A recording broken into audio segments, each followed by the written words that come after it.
All right. Well, welcome everyone. It's another Tuesday night education series event.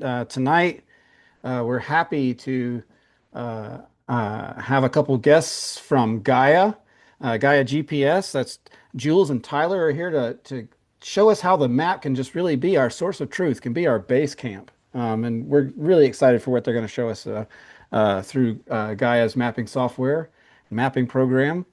A couple reminders about how Zoom works. We'll turn the chat functions on here momentarily so that you can all use the chat to talk to each other. And any questions you have or comments you want to share with your fellow attendees, the best way to do that is the chat. But if you want to interact with the panelists, if you want to interact with Jules or Tyler, the best way to do that is through the Q&A. So you can just pop your questions into the Q&A, and if so, Jules or myself will answer your questions immediately in the Q&A.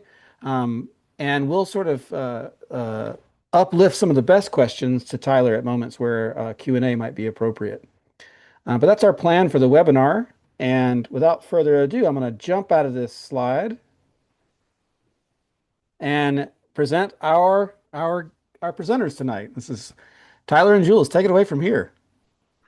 Yeah, so hi everyone. As Ron mentioned, I'm Jules and I'm on the customer support team here at GAIA GPS. And I'm joined today by Tyler, who's also part of our customer support team. And we're really excited to be here with you tonight. So, for those of you who may be new to GAIA GPS, I'll just give you a brief background on what it is. So, GAIA GPS was originally started in 2008, and it's one of the leading mapping platforms designed to help you plan, navigate, and explore any adventure. And Gaia GPS is available on both the web and mobile. We also have a map catalog with over 300 maps and overlays, along with a variety of powerful tools to help you navigate both online and offline on your adventures. So the goal of today's webinar is to give you an insider's look at how to use Gaia GPS as your base camp, specifically for winter backcountry navigation. So, all the way from pre-trip planning to using the app in the field, and then to reviewing your trip afterward. So, tonight, Tyler will be walking you through the best practices for planning, navigating, and reflecting on your backcountry outings using Gaia GPS. And he'll also be sharing a lot of practical tips you can apply right away. And Tyler will be leading the presentation this evening, but as we go, as Ron mentioned, feel free to drop your questions into the Q&A, and I'll do my best to answer them along the way, but we'll also set aside some time at the end for dedicated questions as well. And then as Tyler presents, I'll also be dropping some links to relevant Help Center articles in the chat as we go. So feel free to check those out, but these articles will also be accessible at any time directly in our Gaia GPS Help Center if you'd like to revisit them again at a later time. So with that, I'll let you take it from here, Tyler. Cool. Okay. So I think like the easiest way going forward is going to be for me to just pull up my map and then I can kind of walk you through how I use Gaia basically every day. And like as Jules said, if you happen to have questions as we move through this, feel free to shoot them over because I'm sure there will be some things that I miss. So let me pop that open. All right, so I mean, this is when you go to Gaia GPS, you're going to end up right here. You're going to end up, I mean, at a login screen first, and then you've got the base map. And this is where I will start basically all of my planning is on the web map because it is just easy to interface with. It is easy to use on the desktop, and it's easy to sync everything over to your mobile when you're done. And I also like this because I can just, pull up the CAIC forecast or whatever else I'm using at any given point and basically translate that into mapping, which is kind of what we're going to talk about first, which is like, this is where every trip into the backcountry starts for me and probably for most of you, whether you're using, CAIC, Utah Avi, Northwest Avi Center, whatever you're doing. I imagine most people usually start with checking out the forecast and then you hop in here and then you're like, okay, what are we doing? What are we looking at? If there's like a northeast aspect that's good, you're going to start at the map and you're going to start by looking here. And I feel like that's one of the most important things about, using your map is translating what is practical and safe into a fun ski day. And a topo map is kind of the perfect place to start. Um, and so it's one of those things too where to start on the web, but it's also like when I am going out on like a scouting mission or I'm out in the summer on like a trail run or whatever I'm doing. That's where I'll go out and I will go ahead and like start dropping like waypoints at certain random things that I see that catch my eye. Um, so that I can then go back, or like for example, right here, you go and you drop a photo waypoint real quick when you see something that looks like it's going to be fun, and then you can follow that back up on the web, come in here and see exactly what you're looking at for like slope angle, which we'll kind of get into later, and the different layers that we might use for, really analyzing what you're like want to go ski, basically. And so I guess that kind of brings me over to my next point, which was I do most of my planning on the web, and that's like generally what I would recommend for best practices. Just because it's easy to pull up. I always run like a dual monitor setup, which is really nice. So I'll have like forecast on one window and my map on the other, which kind of simplifies everything. But anyway, I would always recommend kind of starting on the web, which is just like, GaiaGPS.com in case you're unfamiliar with like our terminology. Um, Anyway, yeah, so you start there and then you will just be able to sync data to your mobile phone, whether that be like a GPX file that you import from a friend or what have you. That's generally how I like to stay organized when I'm doing this. And so that kind of brings me to my next point, which is just like a quick note on what sync is and how that functions on our end. Basically, you can create data for on the web browser, whether that be, you're watching me now, so you can go ahead and you could import say a GPX file or something of that nature. And then if you were to do that, or if I were to go ahead and say, uh, I'm going to drop a waypoint right here because I saw a cool line. Boom. Okay, that's the waypoint here. And then when you open up your mobile app, you should just be able to sync it. It should automatically sync, and you can kind of dive into that a little bit in the help center links where we have a full breakdown on sync, but it's pretty dry stuff. But if it doesn't work, then you'll just reach out to one of us and we will kind of take care of it from there. So yeah, as long as your account is good to go, you should be able to just move data back and forth automatically between the web and between your mobile phone, which is kind of what you'll be using in the backcountry, ideally. Um, which kind of brings me to my next point is like when you are going to start moving over to getting outside, it's a good idea to have a pretty good like a plan for which layers you're going to use. And for Gaia, we have a ton of different options. I think it's something like, if you're following along here, 200, I mean, 256 hunting overlays, which is not super relevant for us right now, but like, you're going into satellite imagery. It's a good idea to familiarize yourself with this stuff before you go into the backcountry so you know um, which map layers you want to use. And like as a point of reference, what I almost always will use in the backcountry is a combination of the satellite topo, which we have down here, which I will activate in just a second, and I'll overlay that with this slope angle shading. Let me dump my light pollution layer. But I will almost always use some combination of this setup. So that was just like also a quick tidbit. If you're going to drop a base map in and then use the slope angle layer, you want the slope angle to be at the top. Otherwise, you might not see it. But I generally use this setup for pretty much everything. And so I use that when I'm planning on the web, whether I'm doing it in 3D or what have you. Um, and I will also use this exact same layer setup for when I download something to go actually out into the backcountry. So when I'm downloading my maps for offline use, which we will kind of dive into in a little bit here. Um, but yeah, these are the two that I would really drive home. You can also, I mean, if you feel so compelled, you can, if you're, looking for some ideas, you can always go into our overlays and turn on something like public tracks, which can be useful if you're going somewhere that's pretty popular, like Berthoud Pass, for instance, which is my home ski area out here in Colorado. And you'll see a lot of like public tracks of users who are recording stuff in this area. Um, but no need to do that either if you're not feeling it. But yeah, you can see as I turn that on and off, you could see tracks that people have recorded and made public overlaid on top of like these guys that are my tracks. Which, if you're just looking, if you're the kind of neat freak that I am, and you're like planning and you're like, I don't need to see my tracks, I want to see the routes that I've built. Boom, I could turn that off, and then you no longer have any of my recorded tracks. I only have the routes that I have built to follow.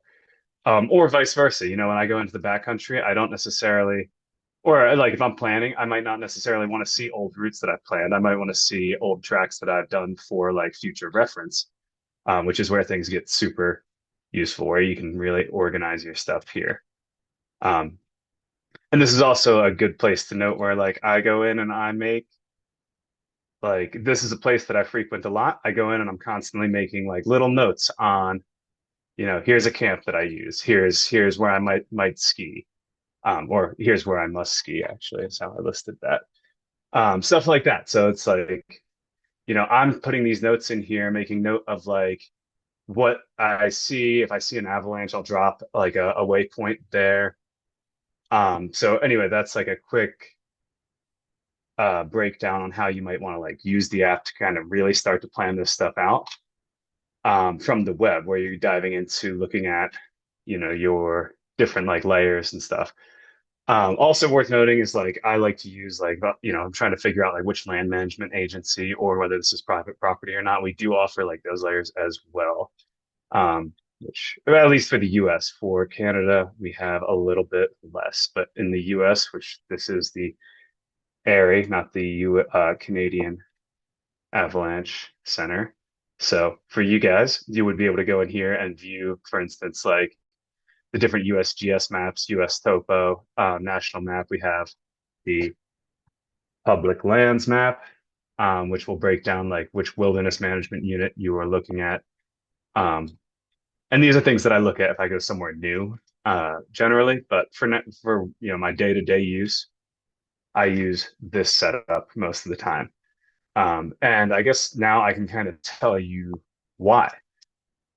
Which is like obviously, most people at this point, I think most map services offer this, and most people I think are familiar with it, is slope angle shading, which to me is, one of the most useful features of any mapping service is the ability to do this. And so like if you are starting to look at, for instance, planning a route somewhere that you're unfamiliar with, you might want to like dive in. And, this is an area that I come out to a lot. And even then, I will still pull this layer up and I will say, like, okay, I checked the forecast today and, like, it's moderate, but, east facing slopes are a little bit spicy. So I don't want to be underneath, for instance, uh, like terrain that might avalanche. If I'm looking to plan out something that's going to be in mellower terrain, you kind of can dive in here and really get a good breakdown of like a general overview of what you should expect to see as far as like slope angle goes.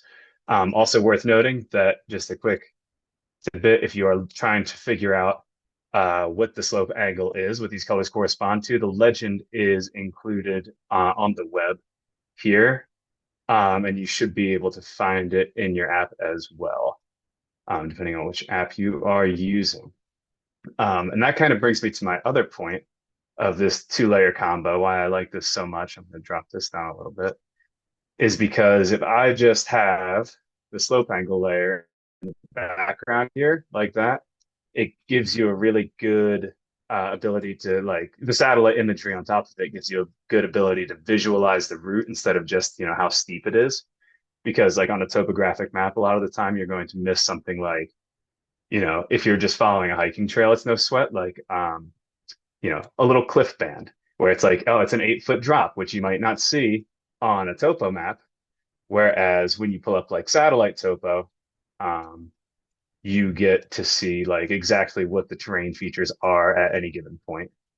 Um, for instance, like you come in here, you're like, what do I want to look at? Like, let's take a look at this.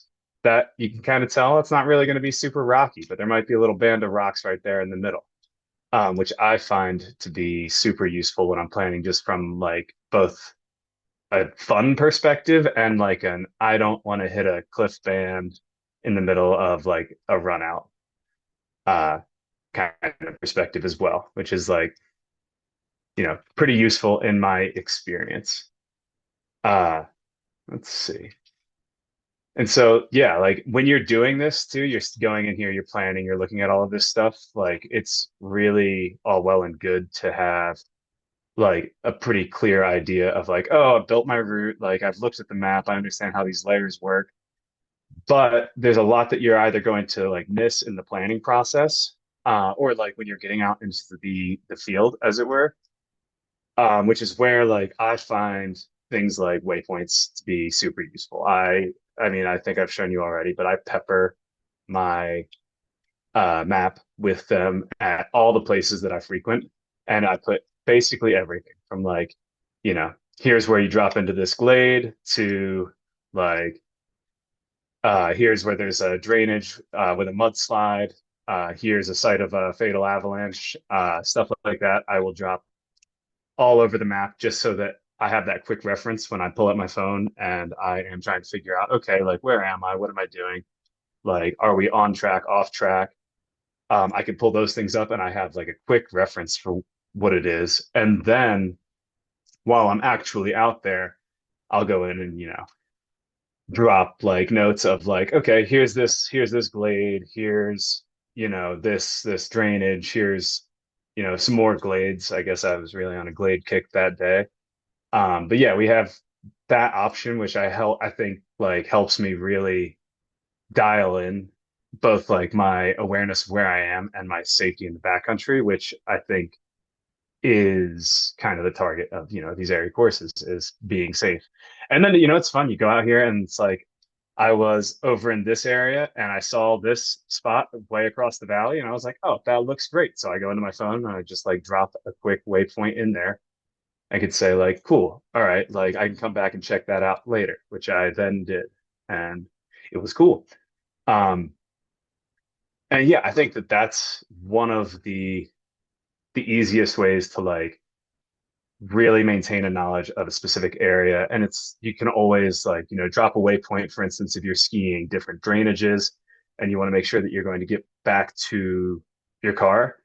Um, you go ahead and you can, for instance, I can show you a place that I learned this mistake, which is this track right here. This was mine, and I neglected to drop a waypoint anywhere or make notes anywhere on this to let myself know that I was skiing out of the drainage at which I parked. And you can see here in Berthoud Pass, I skied all the way down, having missed my turnoff and ended up walking back up the road. And, you can just save yourself hassle by kind of planning ahead of time there, um, and really making use of the tools at your disposal. Which kind of brings me to my next point is like, it's great to see these or to like understand that these things exist, but like, how do you use them? And from the web, this is why I like the web because it's such an easy interface. And you end up with, for instance, like, boom, you want to drop a waypoint, you click waypoint and you can just add it, name it. You can change the color of the waypoint. You can change to an emoji if for some reason you want to, if that makes more sense to you. You can add photos to your waypoints. And you can also add notes to your waypoints once you save them. So you can kind of hop in here and like make quick notes about, what are you doing? What are you going to use this for? And yeah, I don't know. That's the simplest way to kind of use all of this. So you come in here and for instance, like you want to make note like, oh, here's my turnaround. Boom, add your waypoint, add your notes. And it's just simple. The notes will sync to your mobile as well. Let's get rid of that. And yeah, it's just easy to use.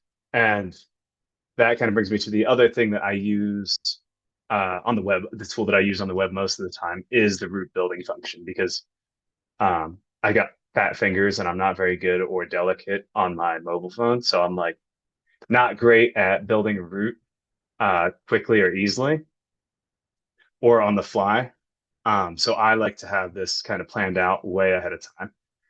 and we get plenty of good options, or like plenty of good flexibility out of the route builder. So right now, when you look at this, we have a few different modes. We have snap to trail, snap to road, and straight line navigation. Generally, if a place is compatible with it, so if you look on like OpenStreetMaps, which is where we source a lot of our data from, and it is like an open trail, our snap to routing should work on anything that is marked on OpenStreetMaps. Now, I would recommend using Gaia Topo or in this case, Satellite Topo because they share the same data sources.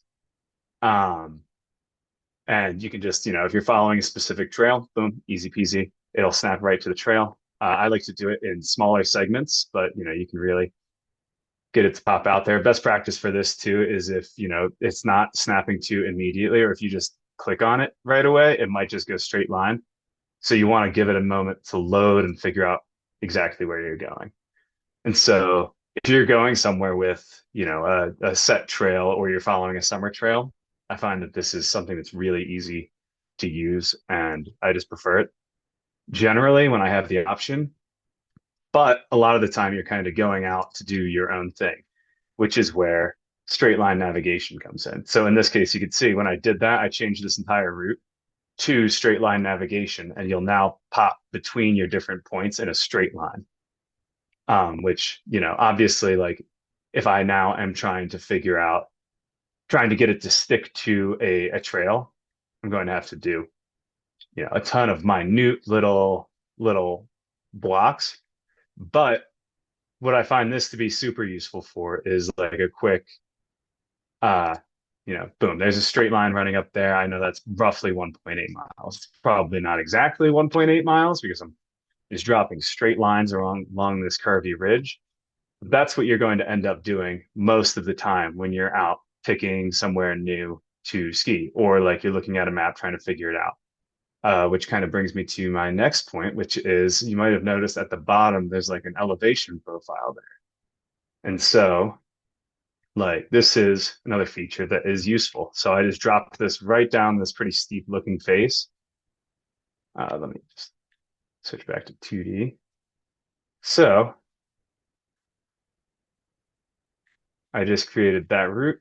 I go into the route editor, and now I can see like a rough grade approximation. You can see the elevation change on that little sliding bar on the bottom. So like there we are, boom, we're at mile 2.3. We've reached our destination. It's been mellow all day. And now you can see, okay, we're on a 17-degree slope. Now we're on a 45-degree slope. Now we're on a 31-degree slope, 34. So you can kind of keep an eye on that. And it should also correspond with the slope angle layer as you go through. And so you can kind of see red, it's steep, boom. And then you can see exactly what elevation you're going to be at. And you could do that, on the fly for basically anything. I mean, it's, not doing anything on the fly from your computer, but like say you're just looking at a new area that you're interested in. Easy peasy. Pull up the route builder, drop a waypoint at the top, drop a waypoint at the bottom, and then you can just get a quick idea of like, what are we looking at? Like, how steep is this going to get? And then you can kind of start to plan around that. And that gives you like maybe a slightly better idea of the profile that you're looking at than just using the slope angle layer alone. And so I think that like both of those things tend to be really useful. Those are both fundamental parts of my planning process. And now we get into, I'll explain why.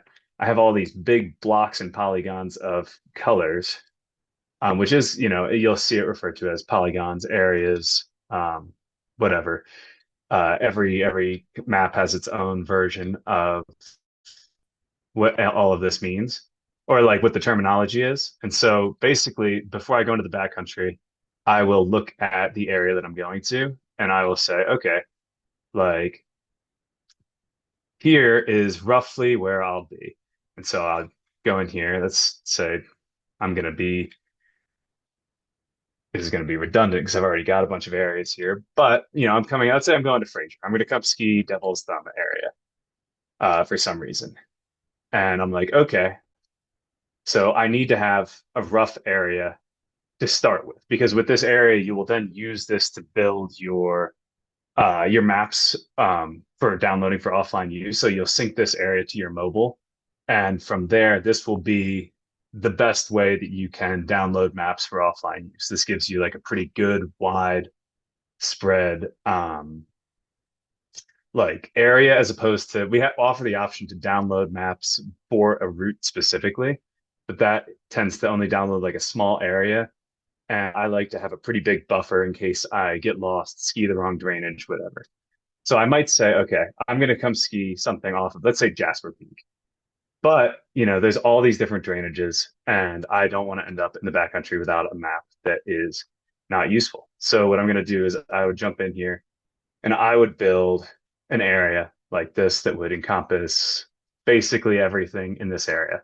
So you'd see like that's 31 acres. Like I'm not going to be skiing this ideally, but now I have this area for where I'm going. Then go ahead and label it. Jasper Peak. And so you can see also here I have mobile sync toggled on. So that's telling my telling our server that we should sync this data to my phone. So I would go ahead and I would save that, boom. And then from here you would move to your phone for offline use. So you would take a look at this area. You would go onto your mobile device, you would select areas, and then you would follow, they're linked in our Help Center article, the instructions to download maps for offline use. And so you would download maps for this entire area. That's what I find the best practice to be. And then you just have this. So it's like, say you're coming down Jasper Peak, but you accidentally went north here instead of to your truck over here at the Devil's Thumb Trailhead. Okay, well, that could be really bad if you just downloaded maps for the trail that you expected to ski over here. But instead, like at least, it's obviously not ideal to find yourself in a new drainage, but you know where you are and you're not going to lose your map, which is to me one of the more critical elements of mapping is making sure that you have everything downloaded and ready to go. Or like, if you want to be as neurotic about it as I tend to be, I'll get rid of Jasper Peak. I go through and I download, I'm like, okay, I'm going to the Indian Peaks to ski. I download the entire Indian Peaks range. Or like, I did my Airy 1 course in Estes Park up here. And I said, oh, well, okay, I'm just going to download all of Estes Park and all of Rocky Mountain National Park. So you can do that. And if you're downloading or here, I have the entire Saguache and Collegiate Peaks downloaded. And those are, if you're going to be downloading huge areas, I generally wouldn't recommend using satellite topo for like this. I wouldn't download using satellite topo just, to save my phone's storage space. But if you're using, for instance, Gaia topo and the slope angle layer, that takes up almost no space on your phone to download, something like this, which is a million acres. And that takes up maybe 200 megabytes on my phone, if not less.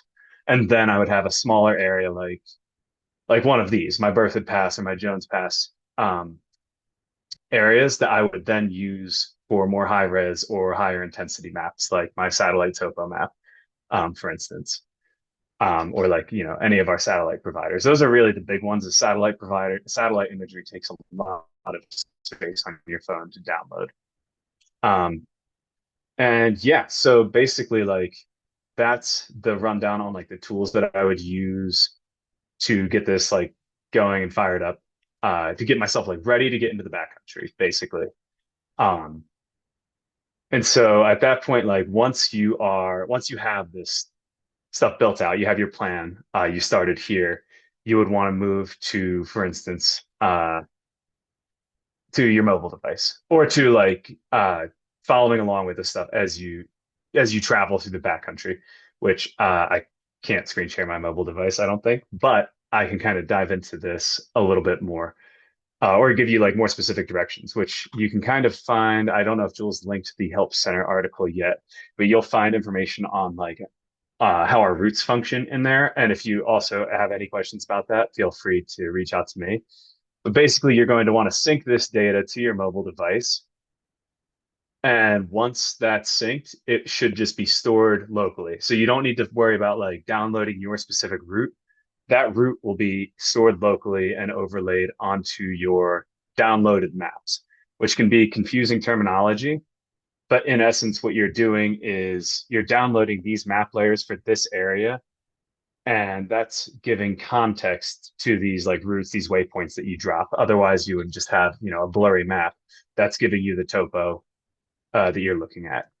Um, and so once you're out and you're looking at that, you're looking at your planned routes, you're going to want to then, like, I find it helpful to like record my track everywhere that I go. A lot of people don't do that, or you can use like a third party. I'll use my Garmin sometimes to preserve, my phone's battery life.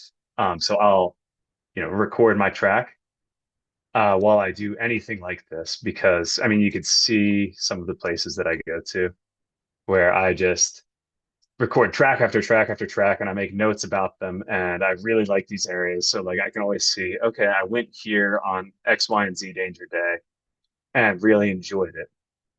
Which is kind of bringing me to my next point, because if you are kind of people who are in an ARI webinar for mapping, you probably get into your own recording. I bet a lot of you probably have seen or used Garmin's or third-party recording apps, which I think is uh, kind of a good habit to get into, because that allows you to preserve, like you can track your tracks on Gaia, but I think that to me, that's not a bad habit to get into, but in the winter, tracking on your phone can be a little bit concerning, because you want to maximize your phone's battery life, and tracking anything with Gaia GPS. I mean, I'm sure you've seen it using like Apple Maps or Gaia GPS in your experience, or any of the tracking maps available.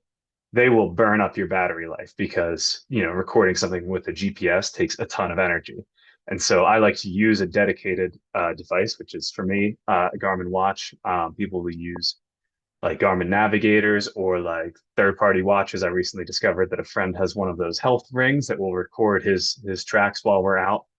And if you do that, you're going to, if you're anything like me, going to want to like throw those tracks onto a map that they'll be easily accessed and legible and ready to use, which is where this is another thing that I like to do on the web, even though it's offered on um, the mobile apps, just because, if you dive into like your Google Drive, it can get a little bit weird with like naming conventions for GPX. And that's how I think most people import from the Android app, and like the Apple's uh, files function is like kind of half baked and doesn't work super well with GPX or KML files in my experience.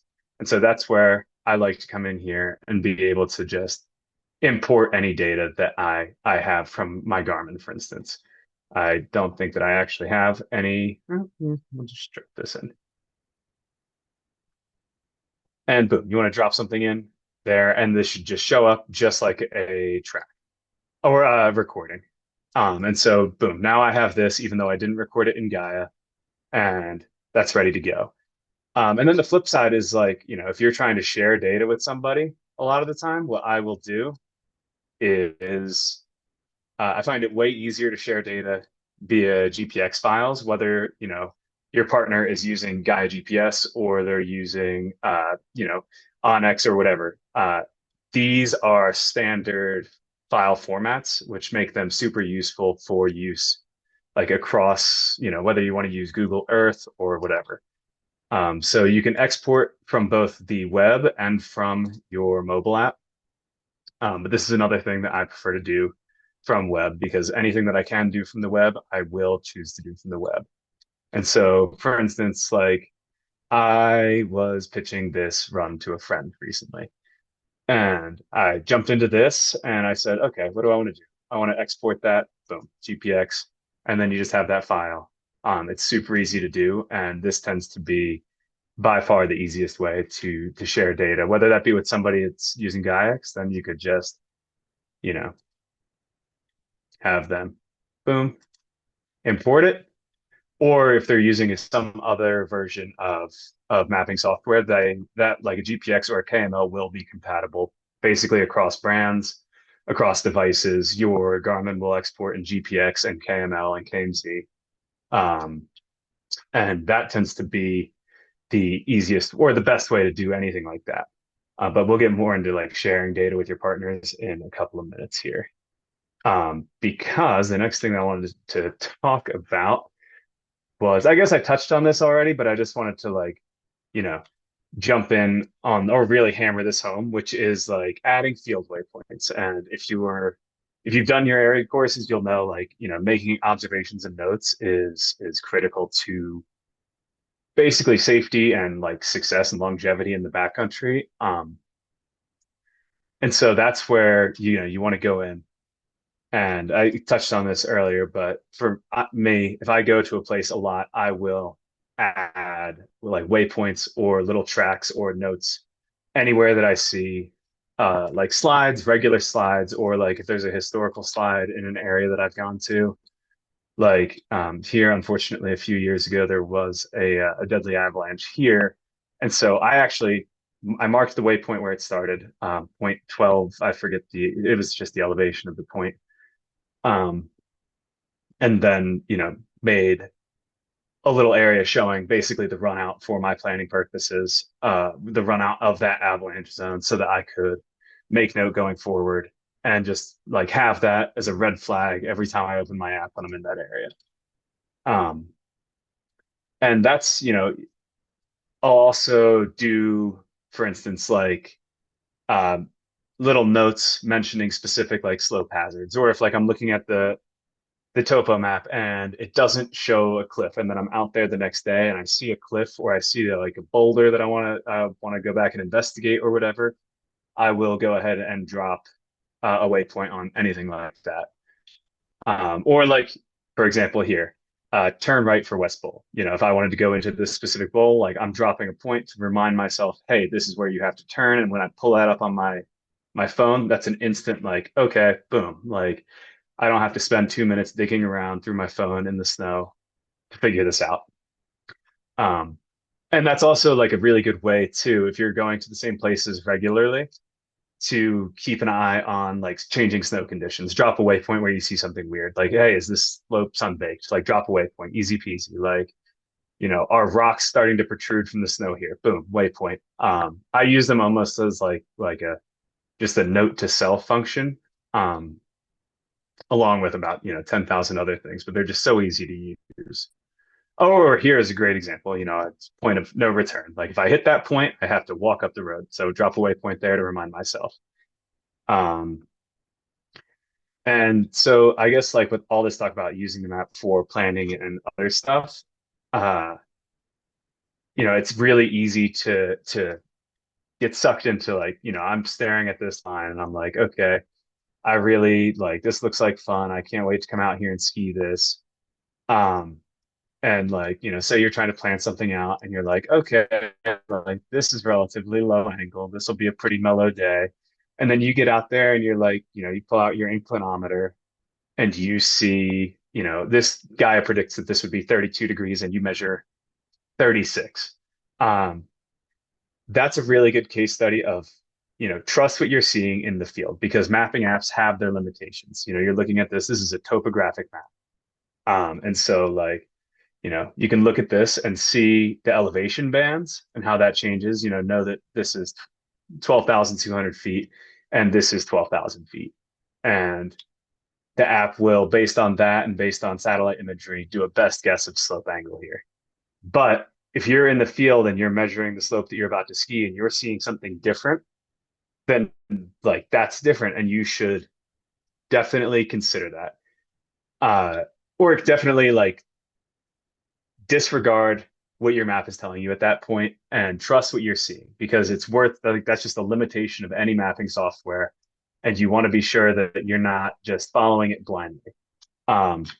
But speaking on following your map blindly, I did want to note that like I find that is one of the most useful things about having everything planned out ahead of time, having like your route imported to your phone, having waypoints with like specific turnoffs marked is when you find yourself out there and it is like low visibility, you're out in a whiteout or it's starting to get dark, it is really easy to get turned around.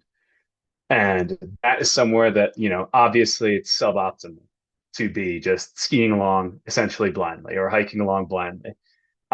But that's where like you can refer back to your phone and or to your map, and you can see roughly where you are. And that's a feature that I actually wanted to mention about being on mobile is on that stat bar when you open up your mobile app. There's a stat bar that it'll show whatever you decide to set it to. So speed or elevation or sunset, you can change it a lot. When I find myself in low visibility conditions or getting into like whiteout conditions, I'll change that to what Gaia offers, which is the GPS approximate accuracy. So it'll give you a plus and minus for how many feet, for within how many feet your GPS is positioning you. So like it can be anywhere from, if you're up on an exposed ridge, GPS might get you at like a plus or minus 5 foot. And it also depends on your device pretty heavily, where like my Garmin will pull me in quite a bit tighter than my iPhone because it's using multi-band GPS. Um, but you'll be able to see like, okay, I can approximate like I am no more than 10 feet off of my trail. I'm following this trail roughly correctly. It's a whiteout. I can't see, but I kind of know where I'm going. And I think that that is an important thing to note for safety reasons. Is just like if you're going to be out in the backcountry, you will get caught in a whiteout. It's really helpful to be able to follow your trail and also to know roughly how far off of your trail you might be. So yeah, if you change your stat bar to the GPS accuracy in dicey conditions, that's definitely what I would recommend doing, especially if you're navigating solely with a mapping app. Um, which yeah, that kind of just like one more note about just um, navigating when conditions don't start to align.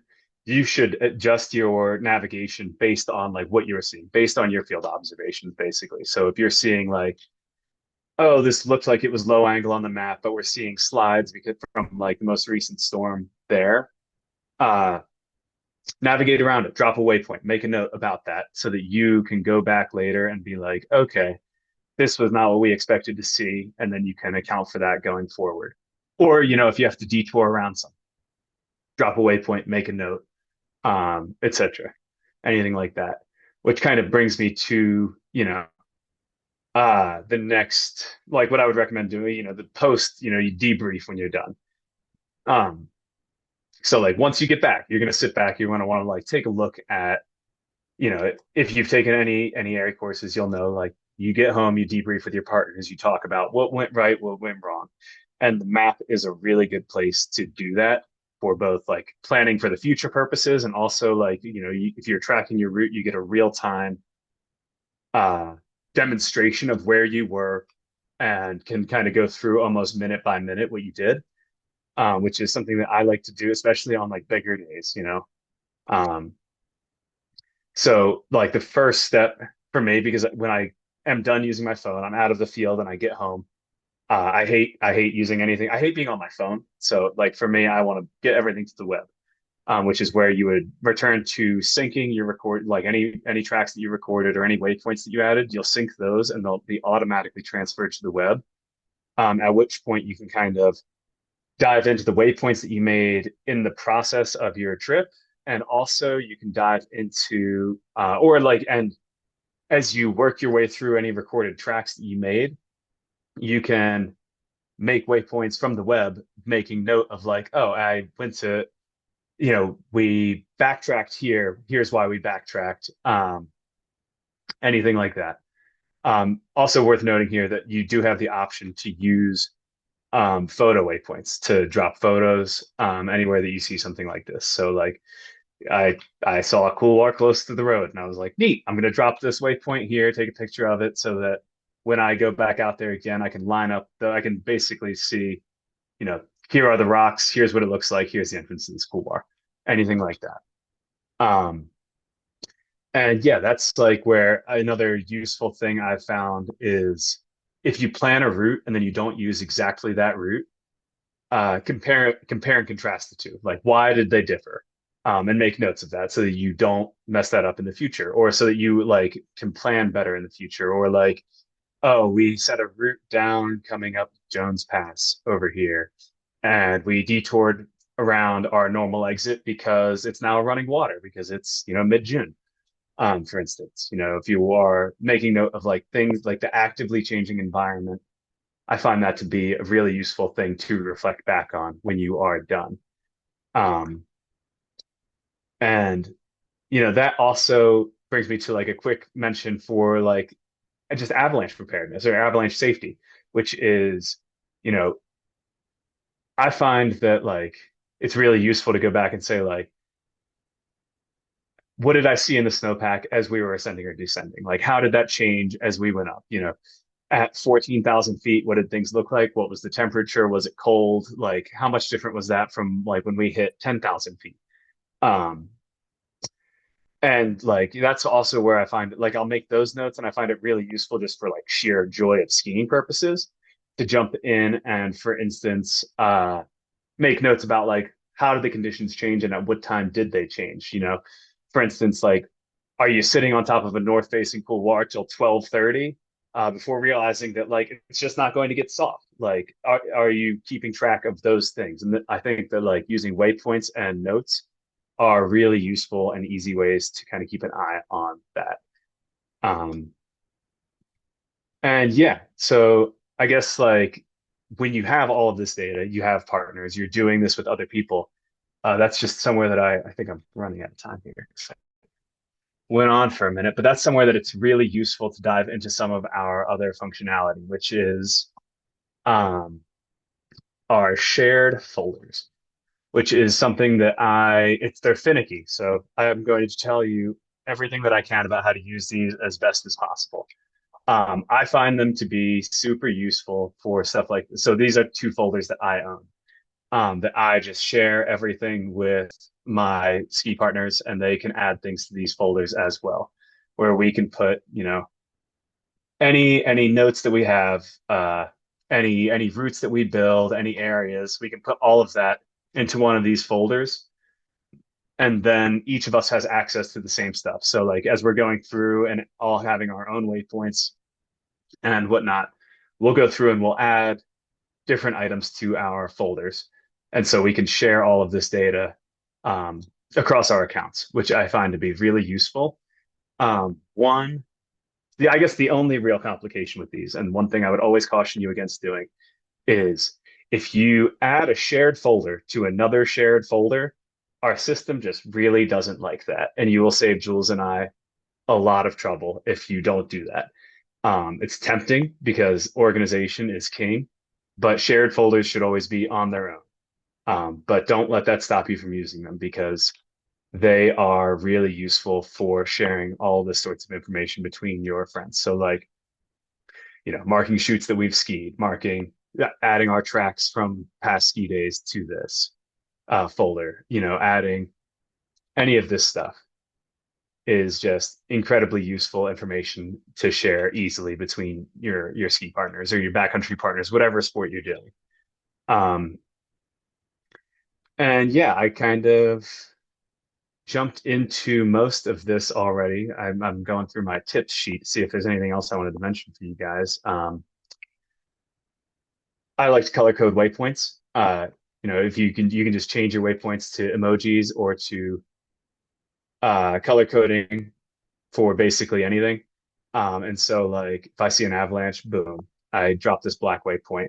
If I'm just like dropping waypoints on things that I think are cool, it's red, or I drop the black waypoint. If I see something that I've never been to before, I'll drop a blue waypoint. And it's just like for me, that's quick reference, that's easy to use. Um, and I don't know, I like looking at maps and I like when my maps look really good. And so color coordination is king. Um, what else did I have for you? Oh, yes. Uh, I think most people probably know this. This has always been something that was hammered home for me, but you should carry redundant navigation. So it's like I always have these maps on my phone, but I also will often have, a small like pocket map, like a physical map or a guidebook with me as well that includes these maps. So I will always have like a few different versions of navigation, and you should know how to use that. Um, And yeah, this seems obvious, but you should practice your map skills outside of stressful situations. You don't want to figure out the relative accuracy of your GPS chip when you are in a whiteout after the sun's gone down with your headlamp in the truck. Like that should go without saying, but I'm going to say it anyway because this is about best practices. Um, and so, yeah. Also worth noting that when you are using your app in if you're using your app for primary navigation and you don't know your accuracy, GPS will always be more accurate with the less tree coverage and rock coverage around you. So, like if you're in the high alpine, probably going to be pretty good. If you're in a dense forest or like a creek bed or a boulder field, it's going to get worse. And so you should always be aware of that. And I think that that is everything that I had to talk about. So if there are questions, I'd be happy to dive in. Yeah, that's amazing, Tyler. Just the download like so much beta for us. Like that's so fun to just have you walk us through it. There have been a few questions in the Q&A, and Jules has just given really thorough answers. So maybe what we can do now for anyone who has a question for Jules or Tyler, just feel free to raise your hand. Like if you want, just raise your hand and we'll turn your mic on and allow you to talk to the panelists.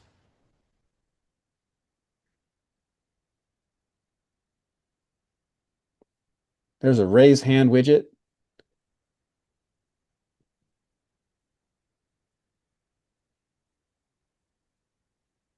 Oh, there's one. Okay, we've got R. Madison. Uh, I've got your mic on. You go ahead. All right, great. I asked one of these questions in the Q&A. Just wanted to hear about the overlays for recency of satellite images in terms of like using the satellite overlays to see snowpack and kind of get an idea if there's going to be coverage in specific areas. Yeah, so what we offer right now is let me pull it up. We have satellite image. We have fresh sat cloud free and fresh sat recent. Um, Recent, not necessarily cloud free. In Colorado, it's probably going to be pretty good because we have had almost no storms.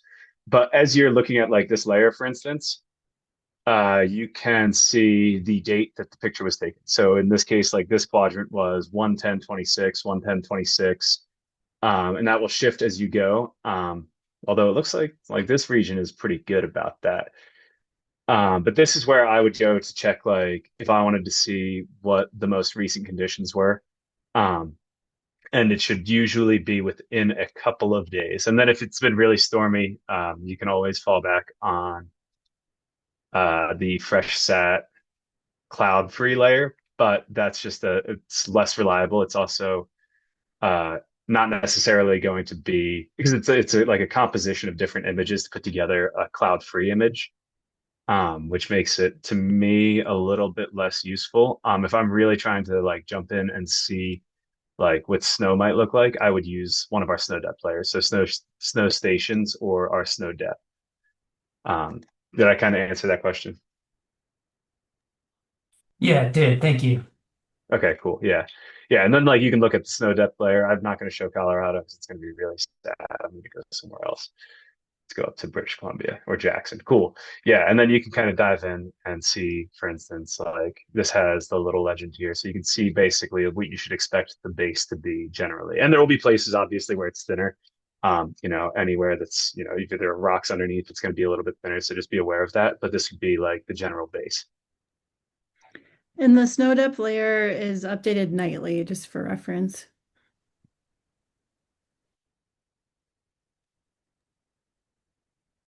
Anyone else want to raise hand and talk to our panelists?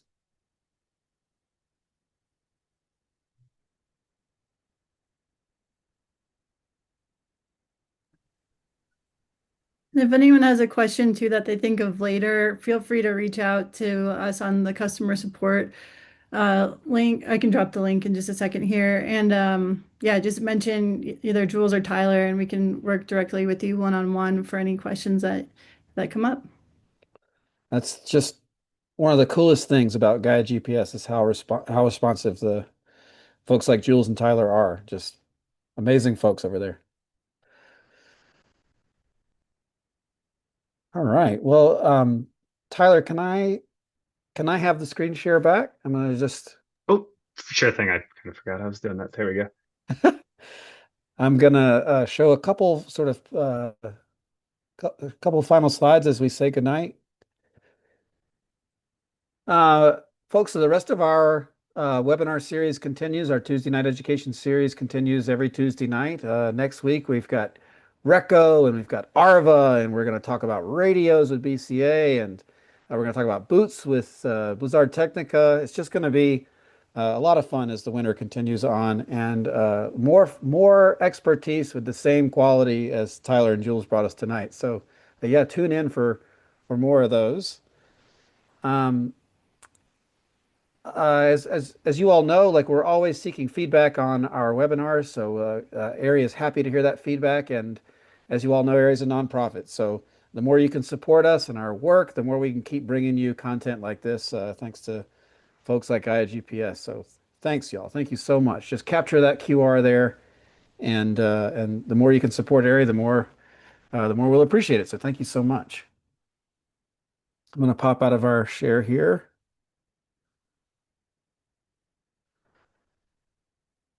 And there seems to be one question in the chat there. You want to knock that out, Jules? Something from Gary? Yeah, I believe we are. Tyler, I'm not sure off the top of my head. I would have to check on that. We do offer search and rescue with free premium for search and rescue and first responders. So but definitely reach out to us, Gary, on the customer support link that I dropped in the chat. You can also find that on our website, and we can look into that more in depthly for you. Nice. And everybody, Gary's question was just about the discounts on Gaia GPS for area instructors. And so, yeah, reach out to them. Like, see what get the coupon if you can.